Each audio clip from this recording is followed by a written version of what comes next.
Super Sunday super fight आज 2:30 minute Dubai में खेल Bharat Pakistan high voltage champion trophy match. Bharat 2017 पराजय बदला नेब। भारत तार चिर प्रतिद्वंदी पाकिस्तान को सेमीफाइनल मैच रास्तारू हटाइबा बोली समस्त प्रकार योजना कर सारी।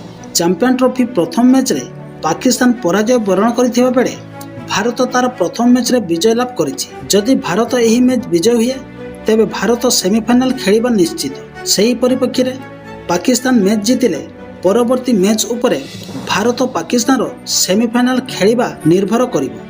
तेणु उभय दल आजिर मैच डू एंड डाई परिस्थिति रे अछि। किंतु उभय दलर प्लेइंग 11 को देखिले पाकिस्तान ठारो भारत बैटिंग एवं बॉलिंग रे पल्ला भारी अछि। आजिर मैच रे उभय दल जितिबा हारिबा बैटिंग उपरे निर्भर करे। किंतु तथापि समस्त भारतीय दलर फैंस एवं क्रिकेट समीक्षक माने दाबी करिसंती भारत आजिर मैच रे विजय लाभ करी सेमीफाइनल खेलिबा स्थान पक्का करिबो।